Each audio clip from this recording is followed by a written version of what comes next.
खाए के बाद छोड़बे तो ये अकेले इतना बड़ा मेलम काहे गए बता मादर जा भागवती गाड़ू नान भर के लड़का का गरिया बता। हाँ इतने में हमारे लड़के काहे लाग पापा हो अब हम कहूँ मेला लागे तो न जा हो लेकिन प्रधान जी भेजे यहाँ तो का बड़े रसगुल्ला तो खाई ला लेकिन माँ के यहाँ वजह से लाग कि जब हम अपने गांव में मेला देख ना गए तो हम मेला का रसगुल्ला न खा आधा ही खाई ले भगवती गाड़ू एक और तवान है ना खाब रसगुल्ला देख के पानी आवे लग भैंस आधा ही खाई ले। हमारे लड़के पर कहे कि पापा आधा ही खाई ला तो हमारे माँ खला की मान ला प्रधान जी छुट्टी ना पाए हुए हैं या नाते भाई मेला सबके घरे घरे जाए के थोड़ के सहेजा जाता मेला में डुग्गी डग्गा भाव हो हम ना समझ पाए ना सुन पाए होते जान बाहिर मनाई मान ला अगर प्रधान जी अपने दिल में हमारे बड़े प्यार रखें तब तो रसगुल्ला भेजे और जब लड़के लिया के कहा पापा आधा ही खा ले तो बुलाए हमके बेटा अच्छा ही अलाव लिया रसा हमका दे दे गुल्ले वाले जब अपने माई के दे देवी गाड़ू के रसा साल पाए गुल्ला अटक जाई। इतने में हमारा लड़कवा कहला पापा हो रतिया में भंडारी हम तो एकदम नाचे गाँव में मगन रहे हमको नहीं देखे हो का करे देखबे करबू तू कुछ देखू का या सुना बहनी देखा रास्ता में पता ना का सियार बोलता है वो सियार। हाँ तू बहुत सियार बिगवस डेरा बहनी अब हम ना देखे जब न जाता अपने घरे ए पगला घबला ने ई कोनो सियार और बिगवा ना होई दीदी देखा नवंबर के लास्ट नवंबर के बहुत जोर लगन है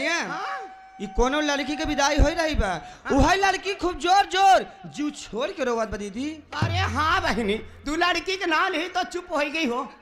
चल दीदी पता करी के या कह रहे हो के करे घरे क्या चल के बहनिया समझाए दे कि रोवा गावे ने एक दिन ससुरे सब के जाए खोज है ई पूरा बहनी जाए अपन घर द्वार बसावा ई परंपरा आते पूरे देश के हैं। हां सही कहा जाए अपन घर द्वार बसावा अपने सैया जी संग जाए ए दीदी हाय मोरी बहनी लड़की के अंदर भगवती का बेटा है ना यार ए बहनी बेटा ना हटाना ना होई हो ई एकदम भरपूर मन से दू होई गो दीदी कैसे अजमाऊ बहनी एकरे दाढ़ी मोछाई गवा दाढ़ी मोछाई गवा दियो लड़का है गवा एकरे ठंडी लग गई अरे तले चला बजनिया पीछे आग जला हुआ है चला हुई इनका आगे बैठाई दे चला अब चली उठावा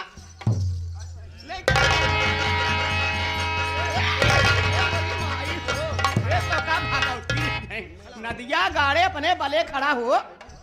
अबले खड़ा हो एक शक्ति नार हमारा तहा धक्का चाहे जहाँ ला गए। आप सबके बहुत बहुत धन्यवाद धन्यवाद जना सब बहन मिल के हाथ लगाए के खड़ा कर दे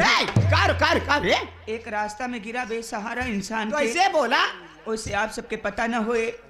कि आज हमारे ग्राम सभा कनेवरा में लोग बहुत ही धूम मचाए काहे अरे हो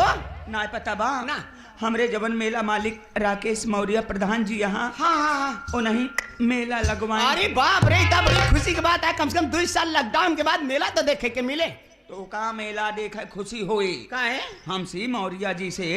बोले चालना आई मोरी बहिनी अब आई देखे हैं मुबारकपुर चौराहा पे बैठ के सब जने चाय पियत रहा हो अब वही का बात बोल चाल बंद होगा 36 का आंकड़ा हो गया फरुहा मांग के लगे रहे बेटे टूट गया ले गए पहुंचावे की चाहे न हो गया हे भगवती नुकसानो करवाए आंखों नहीं पोरबे लेकिन रात के समय जब सब लड़कियां मेला देखा जाए लागे तो सब लड़कन के साथ हमारा ननका लड़के वो चला देखा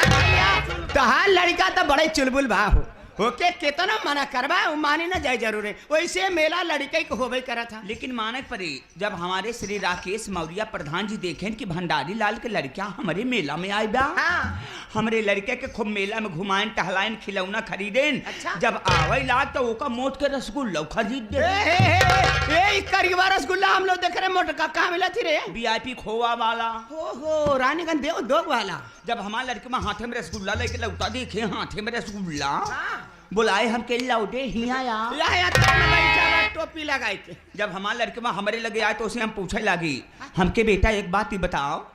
ई रसगुल्ला कहाँ पाए सही बात भैया पूछा तो जरूरी होता हो इतने में हमारे लड़के में कहे लग पापा हो आज हम गए मेला देखा आवई लागे तो प्रधान जी राकेश चाचा जी तो का बरे रसगुल्ला भेजे लेके आए हम लोग पारे जलेबी 5 किलो इतना सुनते मांत लाग हमारे गुस्सा वो काहे हो कि जब प्रधान जी मेला लगवाए न हमका एक को आखर कहा ना भैंस तभी ना मेला के हम चंदा दे हम मेला का रसगुल्ला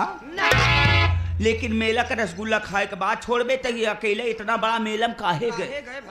बता मादर जा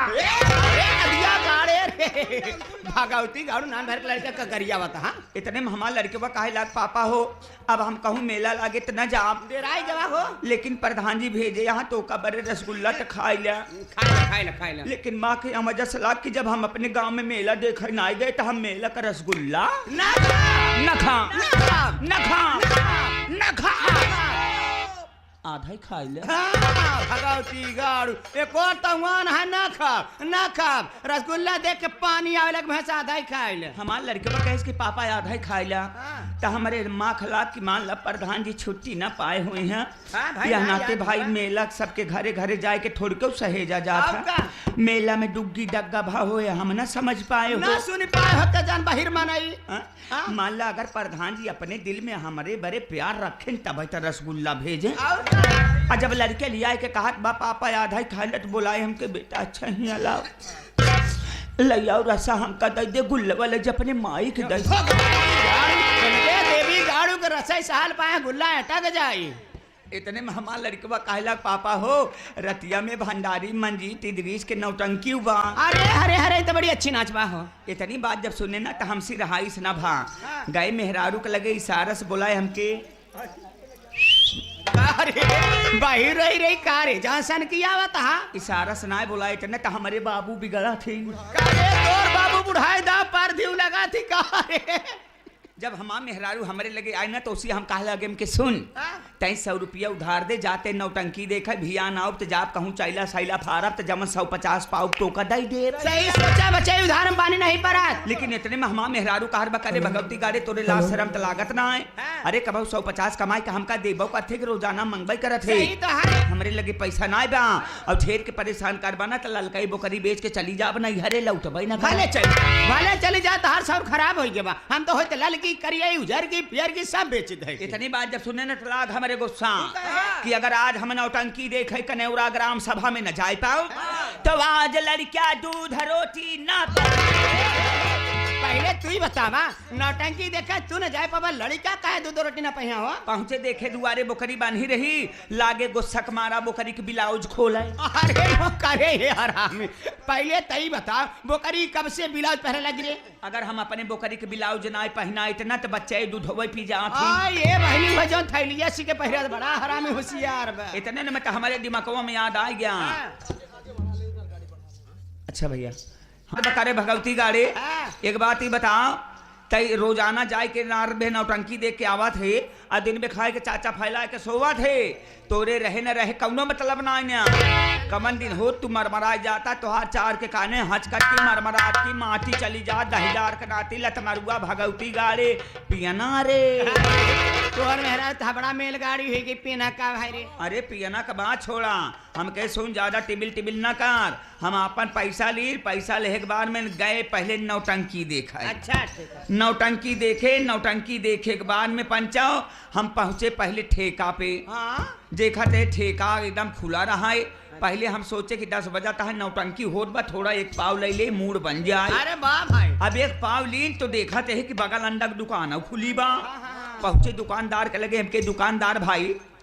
तो हमको 2 गुरौधा अंडा दो हम लोग कच्चा अंडा देखे उबाला अंडा देखे आमलेट देखे गुरौधा अंडा कहाँ मिला थी रे पगला जे का हाँ फराई कहा तू ना वो का हम हिंदी में गुरौधा अंडा कहे वही सही कहा था ना कच्चा ना पक्का अरे जब 10 बजे रात एक पैक मारे मूड बन गया फिर नौटंकी कड़कड़ात रहा पहुंचे हम 10 रुपये इनाम दी गाना सुने ई वाला ले कही अपने बाबू वाला ले हमारे बाबू वाला तोरे माई ले गई अब रात के जब नौटंकी देख के सवेरे लौटाते ही देखा थे कि मेहरारू हमका फिर भुनभुनात बा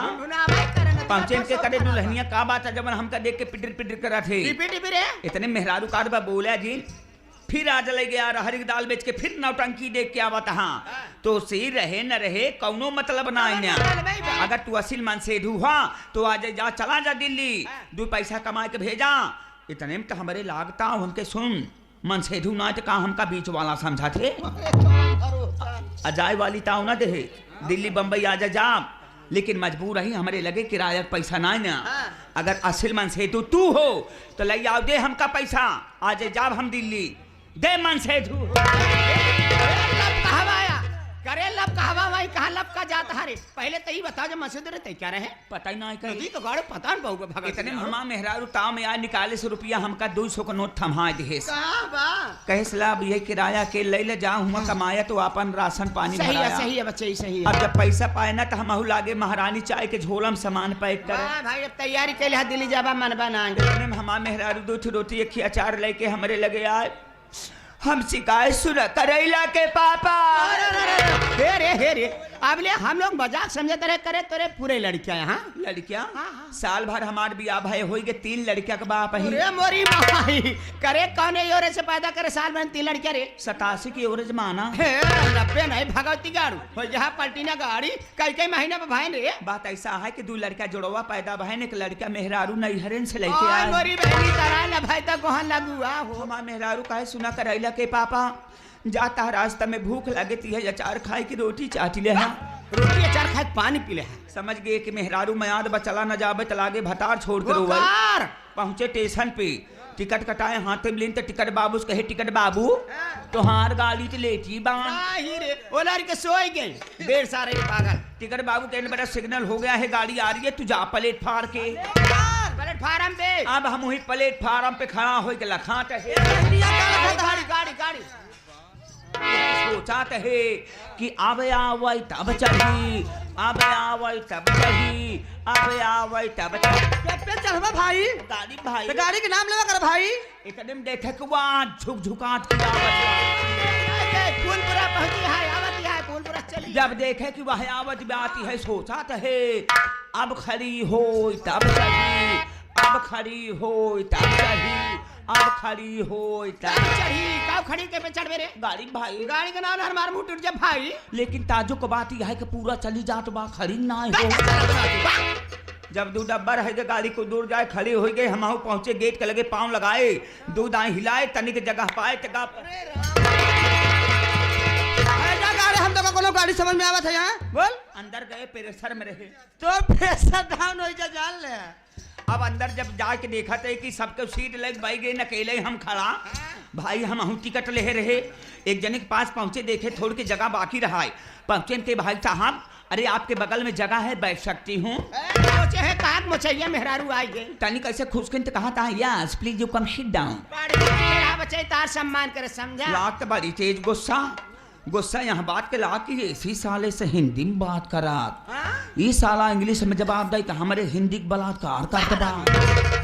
एक साले के ना पता बा कि हम 3 दिन कॉलेज का बात ही क्या मालूम रे हम इंग्लिश जानी थी यस नो वेरी गुड अरे वाह भाई लेकिन अब के ज्यादा लड़के को मुहे का लागे मान ला स्टील बाजी मैं भैया राजा सफर में झगड़ा तो ना करे चाहे यही सोच के हम ना बोली बड़ा समझदार रहा गाड़ी चली जान बा हवा लागे सोवाई कटनी के मौका पाए पिछवा से गांठ दे कार घड़ी गाड़ी के नाम लेवा कर अब हम बगल बैठा रहे लागन खोद के जगावे कहने बे हे आँख खुली हमके अरे कहन क्यों बे घड़ी चुराया क्या इतने में तो हमार दिमाग काम कर दे अरे भाई दिमाग की तो है ये यहाँ कि अबे 10 मिनट पहले हमसे हिंदी में बात करे ते हमका इंग्लिश में जवाब दे अबे हिंदी में बात करता इनका अब हम इंग्लिश में जवाब दे तब ते नहु समझिए कि हौ लौड़ा पढ़ा लिखा रंग कहन क्या सोच रहा है बे घड़ी चुराया क्या मैंने कहा यास कोई तकलीफ बिल्कुल नहीं है भैया जब लेना न चुराना तो डर कौन तकलीफ है हो हमार इंग्लिश सुनते ही मां नारी बगल जितना पैसेंजर बैठा रहे सब लागे न हक बकाए गए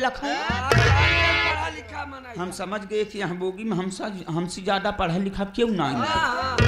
लागे हम काला टाइट करके मैंने कहा वेरी गुड कोई तकलीफ बिल्कुल नहीं है भैया अरे देवी जी का भाव इतना कहते मान अचानक पूरा पब्लिक हम कहूँ बोगिन में पकड़ के लाते मुंह का जूता चप्पल से मार मार के चलती हुई ट्रेन से उठा के फेंक दे उत बगल से हाथी जात रहे हाथी से बच गए पहलवान से लड़ गए तब एक हाथ गा हो जब तोहरे ऊपर जूता चप्पल से स्वागत हो ही लाग अंग्रेजी नहीं बोला कहाँ गए तार 40 तक पढ़ैया हो अरे रहिया रही कहाँ पे हो अरे कलवा देखा पीला पीला खून अरे मुड़वा अरे सब छोड़ा हथवा देखा अरे मोरी भाई हथवा तो तोड़ बेचारा कैसे कहा तो हो खान बहुत आगे ही गुड़हिया जलेबी देख देखा कैसे झटके थे इंडिया का चिंतिया है नहीं रे अरे भंडारिया भंडारिया रानी का बड़ा हजा वाला भंडारिया अरे भंडारिया का भगवती गाड़ा रे अरे जगलाल ढोल कहा का बहिन तू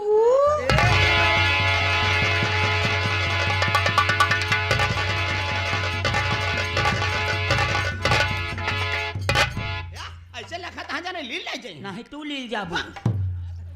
हम ही सोचते है कि जाए गाँव देश के बहन बिटिया ही तुम्हारे पर यहाँ बूझा रहो अरे हरामियाओ, एक कोरी जोगवा तहा गांव देश के बहन बिटिया, एक कोरी बुजरो हरी गरिया बता रे। अच्छा एक बात ही बतावा बुआ तो पहचान नहीं का रे? हाँ, हाँ। अरे पगला हम लोग ना तेरे बाप के बहन तेरे बुआ है रे। हाँ तो एक बात ही बतावा बुआ तू पांचौ छबाऊ बहन जात कहाँ है? हम लोग जाते ही ना ग्राम सभा कनेवरा में, हाँ। हमने प्रधान जी मौर्य जी हाँ। मेला लगवाए यहाँ। अच्छा। वही मेला में हम लोग जाते हैं मुजरा करे रे, नाचा गावा? नाच गाना का प्रोग्राम देवे जाते हे बुआ गौना में हम ऐसे लखायरा कि नहीं तहारत रही थी हाँ कौनो काम धाम नहीं ना सही है। लेकिन बुआ जब तू सब नाचे गावे